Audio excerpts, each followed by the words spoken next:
नमस्कार, शाम के 7 बजने को हैं। आप देख रहे हैं देश तक। मैं हूं आपके साथ चित्रा त्रिपाठी।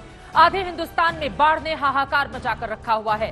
शहर शहर बाढ़ का कहर लगातार जारी है। अलग अलग राज्यों की तस्वीरें हम आपके सामने रखेंगे कि किस तरह से बाढ़ ने हर जगह लोगों को बेबस करके रखा हुआ है। चाहे बात बिहार की करें, राजस्थान, गुजरात, उत्तराखंड, हिमाचल में आसमान से लगातार आफत तबाही बनकर बरस रही है। आपको दिखाएंगे अलग अलग राज्यों के बारिश का हाल और खौफ पैदा करने वाले सैलाब की तस्वीरें भी। लेकिन सबसे पहले बात छत्तीसगढ़ के बिलासपुर की करेंगे, जहां पर एक शख्स सैलाब में फंस गया और फिर 16 घंटे तक जिंदगी और मौत के बीच उसकी जंग चलती रही। आगे क्या हुआ देखिए।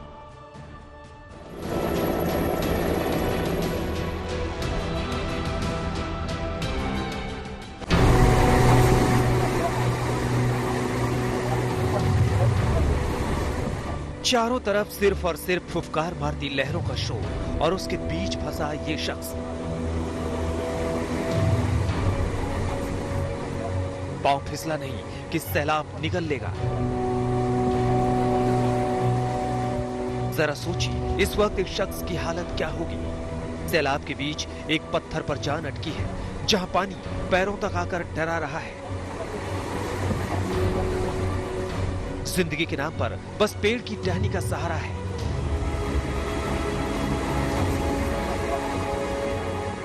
एक चूक सैलाब कहां ले जाएगा उसका अंदाजा लगाया जा सकता है।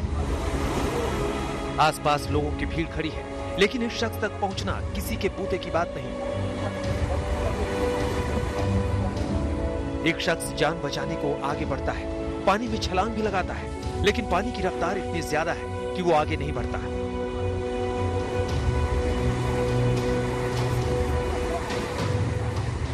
इस घटना की खबर बिलासपुर प्रशासन तक पहुंचती है। बिलासपुर पुलिस मौके पर पहुंचती है। राहत एजेंसियों से संपर्क किया जाता है।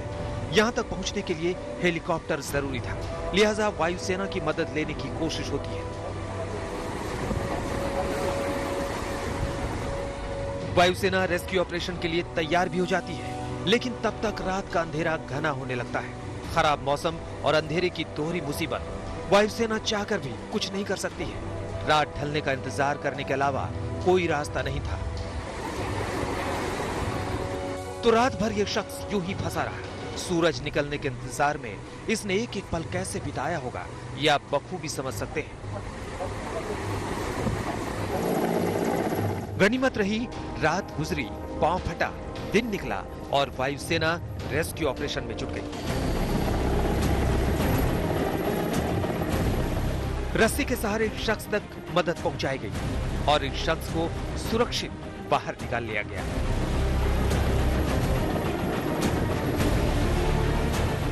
बताया जा रहा है कि कल शाम ये शख्स यहां नहाने पहुंचा था और नशे की हालत में सैलाब में फंस गया। लेकिन किस्मत अच्छी थी, वायुसेना की ये टीम देवदूत बनकर यहां आई और मौत के मुंह से निकालने में से कामयाब रही।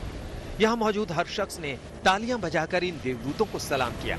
छत्तीसगढ़ पुलिस ने बाकायदा बयान जारी कर शुक्रिया कहा। करीब 16 घंटे तक जिंदगी और मौत के खेल में जिंदगी जीत जाती है।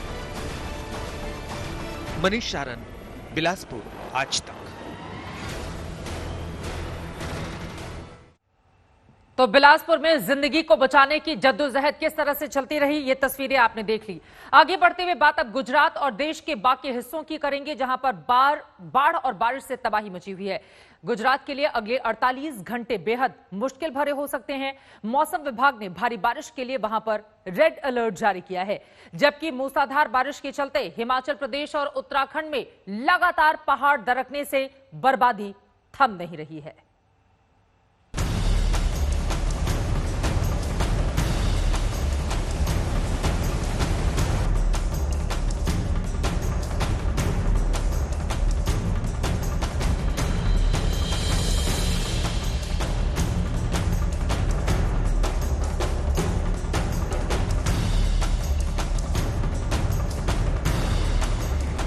ये तस्वीरें जूनागढ़ की हैं, जहां गिर के जंगलों में 3 दिन से भारी बारिश के बाद 15 गांव बाढ़ की चपेट में हैं। सड़कों पर सैलाब है और लोग उफनती लहरों के बीच जान जोखिम में डालकर सड़क पार करने को मजबूर हैं। मूसलाधार बारिश के बाद जूनागढ़ के जामजोर वाटरफॉल का मंजर बेहद डरावना हो गया है।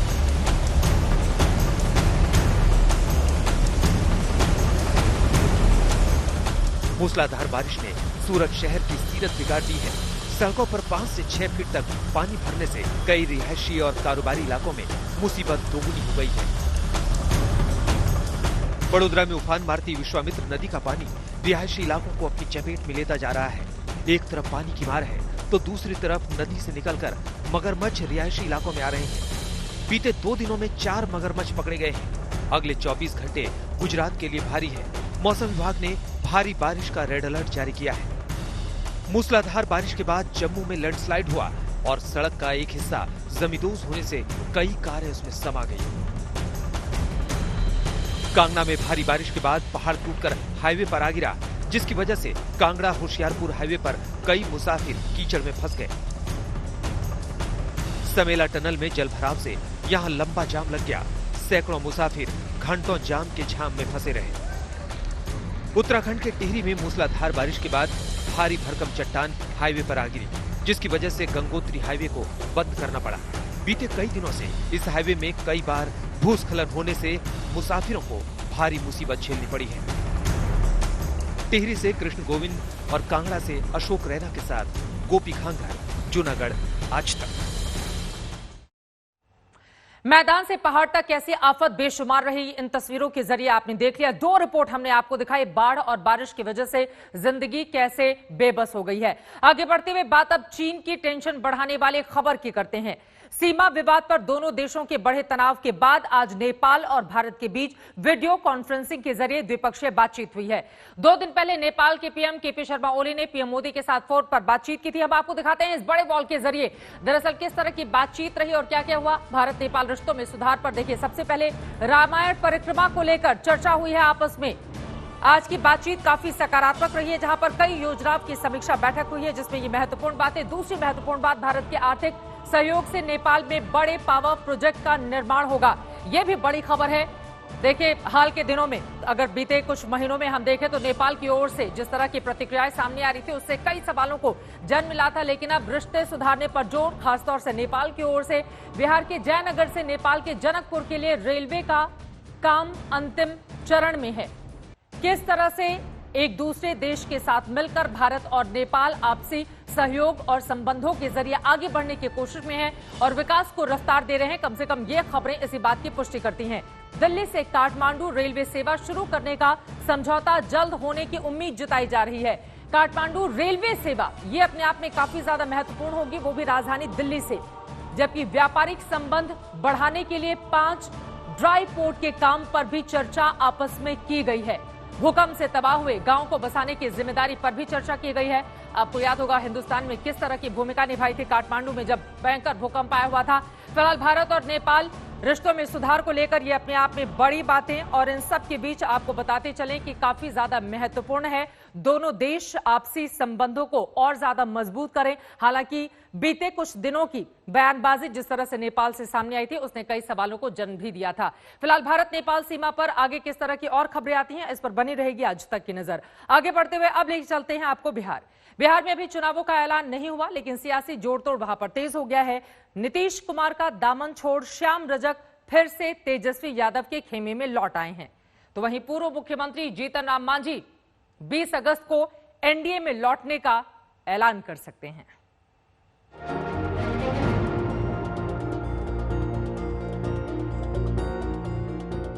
बिहार में चुनाव का मौसम शुरू होते ही आया राम गया राम का खेल भी तेज हो गया है। नीतीश सरकार में कैबिनेट मंत्री रहे श्याम रजक ने आरजेडी का दामन थाम लिया है। पटना में उन्हें तेजस्वी यादव ने पार्टी की सदस्यता दिलाई। इस दौरान तेजस्वी ने मुख्यमंत्री नीतीश कुमार पर तगड़ा हमला बोला। ऐसा कोई सगा नहीं जिसको नीतीश जी ने ठगा नहीं। जनप्रतिनिधियों का कोई महत्व नहीं रह गया, कोई सम्मान और इज्जत नहीं रह गया। पूरी तरीके से बिहार में अफसरशाही लागू हो चुकी है। फुलवारी शरीफ से 6 बार के विधायक श्याम रजक को कल पार्टी विरोधी गतिविधियों के आरोप में जेडीयू से बाहर का रास्ता दिखा दिया गया था। आरजेडी में शामिल होना उनके लिए घर वापसी जैसा है, जहां वो पहले भी राबड़ी देवी की सरकार में मंत्री रह चुके हैं। आरजेडी में शामिल होने के बाद श्याम रजक ने नीतीश कुमार पर निशाना साधते हुए फिर सामाजिक न्याय की दुहाई दी। विचार के साथ अंतिम दम तक रहूंगा कि विचार को तेजस्वी यादव के नेतृत्व में लड़ा जा रहा है और बिहार की उन्नति और बिहार की विकास के लिए। जेडीयू के साथ रिश्ते खराब हुए तो श्याम रजक की वापसी बिहार विधानसभा चुनाव से पहले एक बार फिर आरजेडी में हो गई है। श्याम रजक के जाने के बाद अब जेडीयू जीतन राम मांझी को अपने खेमे में लाने की तैयारी में है। 20 अगस्त को मांझी का एनडीए खेमे में शामिल होना तय माना जा रहा है। हिंदुस्तानी आवाम मोर्चा मजबूती के साथ विपक्ष की भूमिका में है और जनता दल यूनाइटेड के साथ जाने की अभी तक कोई संभावना नहीं है। हालांकि नीतीश कुमार जी सूबे के हित के लिए अच्छा काम कर रहे हैं। उधर चिराग पासवान को मुख्यमंत्री बनाने की वकालत करने वाले पप्पू यादव कांग्रेस और लोक जनशक्ति पार्टी के साथ एक नया मोर्चा बनाने की कोशिश में हैं। पूरी तरह से प्रयास करेंगे कि जिसमें एक नया विकल्प हो। बिहार की जनता चाहती है कोई मजबूत नेतृत्व, एक ऐसा नेतृत्व जो 30 साल के महापाप और इस कुकर्म से निकाला जाए। आरजेडी से निकाले गए 3 विधायक प्रेमा चौधरी, महेश्वर यादव और अशोक कुमार आज जेडीयू में शामिल हो गए। रोहित कुमार सिंह, पटना, आज तक। बिहार में इसी साल चुनाव होने हैं तो वहीं अगले साल चुनाव होने हैं पश्चिम बंगाल में। लेकर चलते हैं आपको इस राज्य में जहां के वीरभूमि के शांति निकेतन यूनिवर्सिटी में हंगामा देखने को मिला।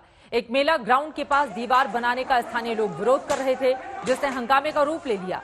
प्रदर्शनकारियों ने कई ऐतिहासिक ढांचे तोड़ दिए, जबकि निर्माण स्थल पर ईंट और सीमेंट को उठाकर फेंक दिया गया। यूनिवर्सिटी प्रशासन ने पिछले सप्ताह एक दीवार का निर्माण शुरू किया था, जिसका स्थानीय लोग विरोध कर रहे हैं। इस दीवार का निर्माण एक मेला ग्राउंड के समीप कराया जा रहा है, जिसके विरोध में स्थानीय लोगों ने यूनिवर्सिटी कैंपस में प्रदर्शन किया। और उसके बाद क्या हुआ, तस्वीरें आपके सामने हैं। उग्र प्रदर्शन।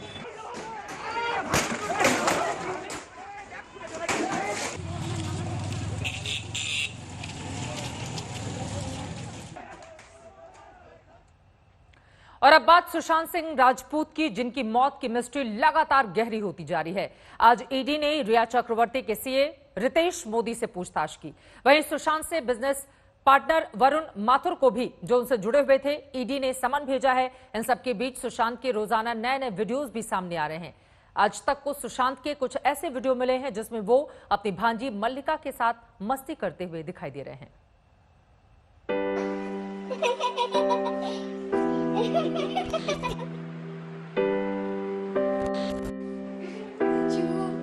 ये मामा सुशांत और भांजी मल्लिका की जोड़ी है।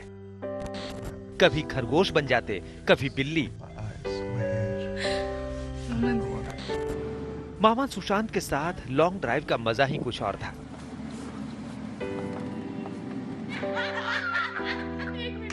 चार बहनों का दुलारा भाई और प्यारी सी भांजी मल्लिका।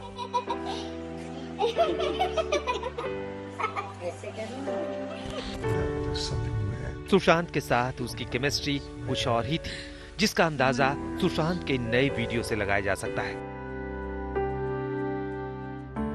सुशांत जब 14 साल के थे, तब पहली भांजी मल्लिका का जन्म हुआ।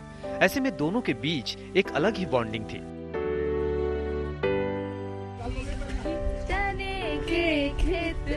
सुशांत की गोद में खेलने वाली मल्लिका अब 21 साल की हो गई है। मामा के साथ मस्ती करती, डांस करती। सुशांत मल्लिका के मेंटर भी थे। सुशांत ने मल्लिका को बड़े सपने देखने की प्रेरणा दी। क्रिएटिव राइटिंग के लिए मल्लिका अमेरिका पढ़ने गई। सुशांत ने वादा किया था कि ग्रेजुएट होने के बाद दोनों मामा भांजी नॉर्वे घूमने जाएंगे।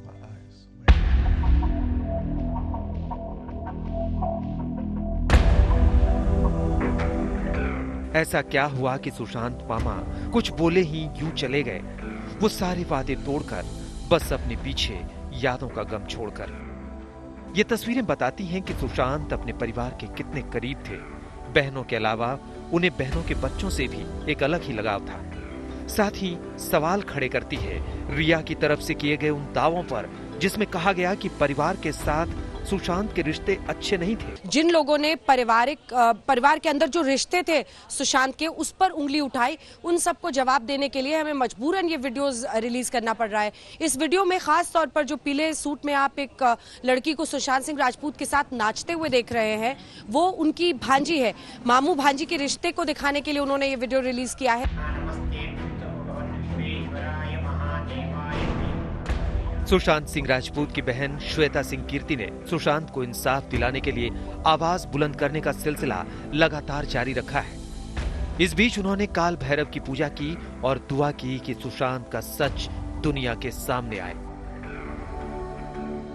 इस बीच सुशांत की बहन ने एक वीडियो शेयर किया है जिसमें होल्डिंग में सुशांत के लिए इंसाफ की मांग की गई है। बहन का दावा है कि ये मेलबर्न की तस्वीर है और सुशांत के इंसाफ की लड़ाई अब ग्लोबल हो चुकी है। इसके अलावा सुशांत की बहन श्वेता सिंह कीर्ति ने एक और ट्वीट करके ये जानकारी दी कि सुशांत के लिए दुनिया भर से 10 लाख से ज्यादा लोग प्रार्थना कर रहे हैं और उनकी ये प्रार्थना जाया नहीं जाएगी और सुशांत का सच दुनिया के सामने आएगा। दिल्ली से अंजना ओम कश्यप के साथ आज तक ब्यूरो। सुशांत केस में पूछताछ का दौर जारी है। आज रिया चक्रवर्ती के सीए से ईडी की पूछताछ हो रही है। ईडी रिया की कमाई, खर्च और संपत्ति के बारे में उसके सीए से सवाल कर एक एक सच जानना चाहती है।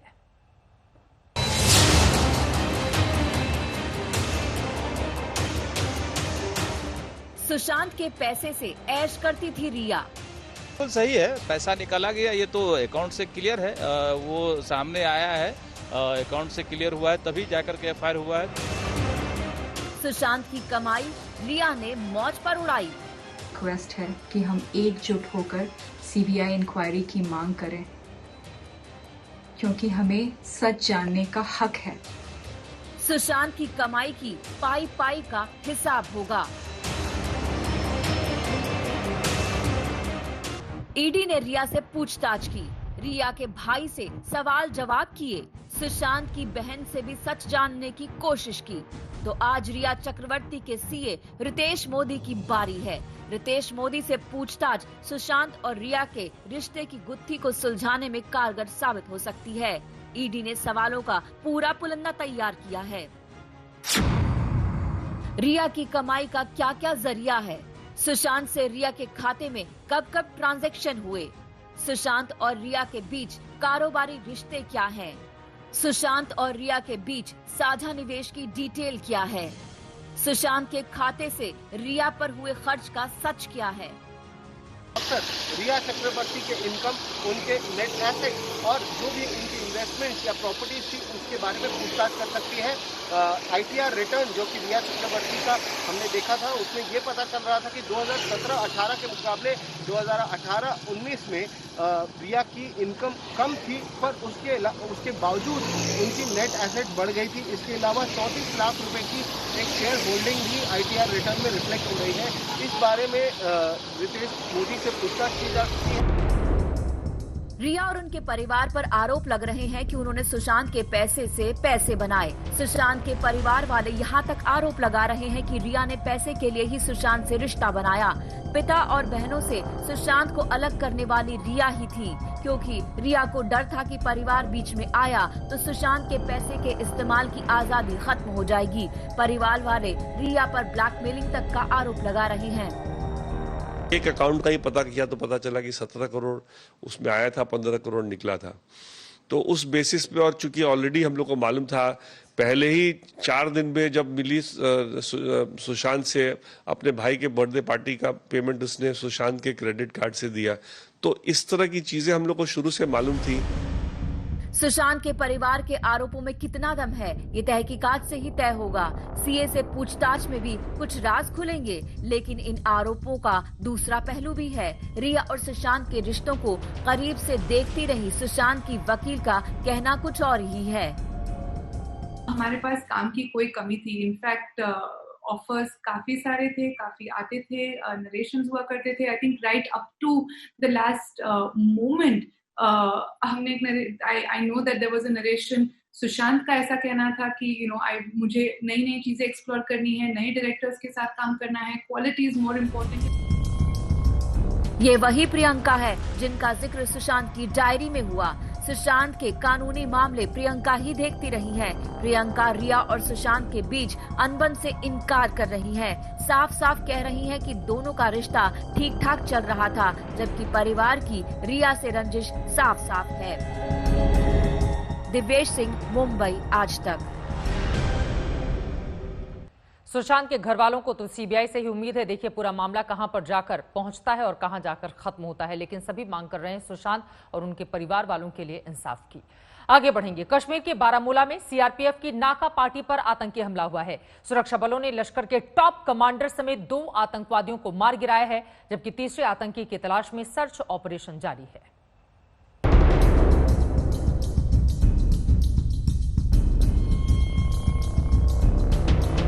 लश्कर का टॉप कमांडर ढेर, सज्जाद उर्फ हैदर को सेना ने मार गिराया। बारामूला में 2 आतंकियों का काम तमाम। कश्मीर के बारामूला में सीआरपीएफ की नाका पार्टी पर घात लगाकर हमला करने वाले 2 आतंकियों का सेना ने काम तमाम कर दिया है। इनमें एक आतंकी सज्जाद उर्फ हैदर लश्कर का टॉप कमांडर है, जिसका खात्मा सुरक्षा बलों के लिए बड़ी कामयाबी मानी जा रही है। 3 मिलिटेंट आए और आड़ लेकर सीआरपीएफ पुलिस के नाका पर उसको अंधाधुंध फायरिंग शुरू कर दिया, जिसमें हमारे 2 सीआरपीएफ के जवान और 1 हमारे पुलिस के शहीद हो गए। इस हमले में सीआरपीएफ की 119वीं बटालियन के 2 जवान भी शहीद हुए हैं, जबकि जम्मू कश्मीर पुलिस का 1 अफसर भी शहीद हुआ है। आतंकियों के कब्जे से सुरक्षा बलों ने 1 AK-47 और गोला बारूद बरामद किया है। सेना ने पूरे इलाके को घेर लिया है और तीसरे आतंकी की तलाश जारी है।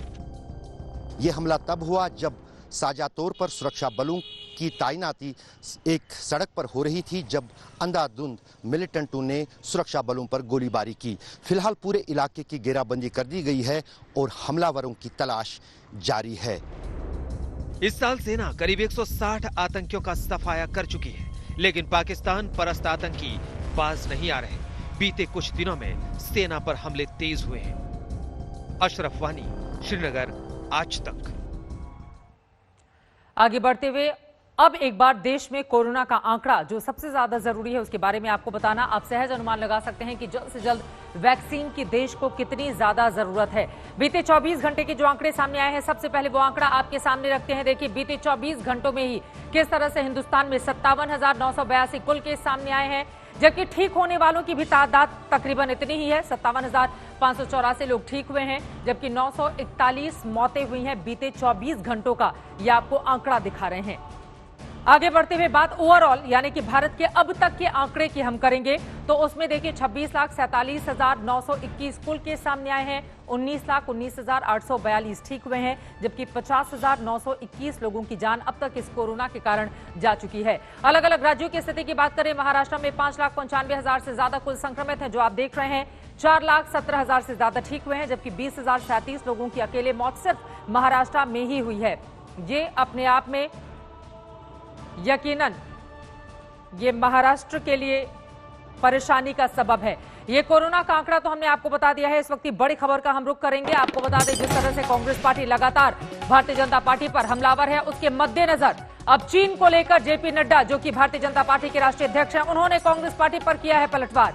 चीन को लेकर उन्होंने लिखा है राहुल सोनिया पर चीन से पैसे लेने के इस तरह के गंभीर आरोप बीजेपी के अध्यक्ष जेपी नड्डा की ओर से लगाए गए हैं। ट्वीट के जरिए नड्डा का राहुल गांधी पर निशाना। आपने और आपकी माता ने चीन से पैसे लिए हैं, यह लिखा है जेपी नड्डा ने। बीजेपी अध्यक्ष जेपी नड्डा का यह कड़ा ट्वीट है सीधे सीधे कांग्रेस पार्टी के पूर्व अध्यक्ष राहुल गांधी, और उन्होंने कहा है कि आप और आपकी माता ने चीन से पैसे लिए हैं। इस तरह के आरोप जेपी नड्डा की ओर से लगाए गए हैं। आपको बता दें एक तरफ जहां सोशल मीडिया फेसबुक को लेकर लगातार कांग्रेस पार्टी बीजेपी पर हमलावर है, हालांकि बीजेपी की ओर से जवाब भी दिया जा रहा है, तो वहीं अब चीन के मद्देनजर जो आरोप हर रोज तकरीबन राहुल गांधी की ओर से लगाए जाते हैं उस पर बीजेपी के राष्ट्रीय अध्यक्ष की ओर से किया गया है ये पलटवार। बीजेपी अध्यक्ष की ओर से बाकायदा ट्वीट किया गया है। अब देखते हैं कांग्रेस के इस पर क्या रहती है प्रतिक्रिया। आगे बढ़ते हुए अब बात शास्त्रीय संगीत के प्रसिद्ध गायक पंडित जसराज की करेंगे जो नहीं रहे। मेवाती घराने के पंडित जसराज का आज निधन हो गया। वो 90 साल के थे। उन्होंने अमेरिका के न्यू जर्सी में अंतिम सांस ली। पंडित जसराज के निधन से संगीत जगत शोक में डूब गया है। पंडित जसराज को संगीत की शुरुआती शिक्षा पिता पंडित मोतीराम ने दी। बाद में उनके भाई ने उनको तबला संगीतकार के रूप में प्रशिक्षित किया। शास्त्रीय संगीत के क्षेत्र में उल्लेखनीय योगदान के लिए उनको पद्म विभूषण, पद्म भूषण और पद्मश्री से नवाजा गया। हरियाणा के हिसार से नाता रखने वाले जसराज ने मशहूर फिल्म निर्देशक वी शांताराम की बेटी मधुरा शांताराम से विवाह किया था।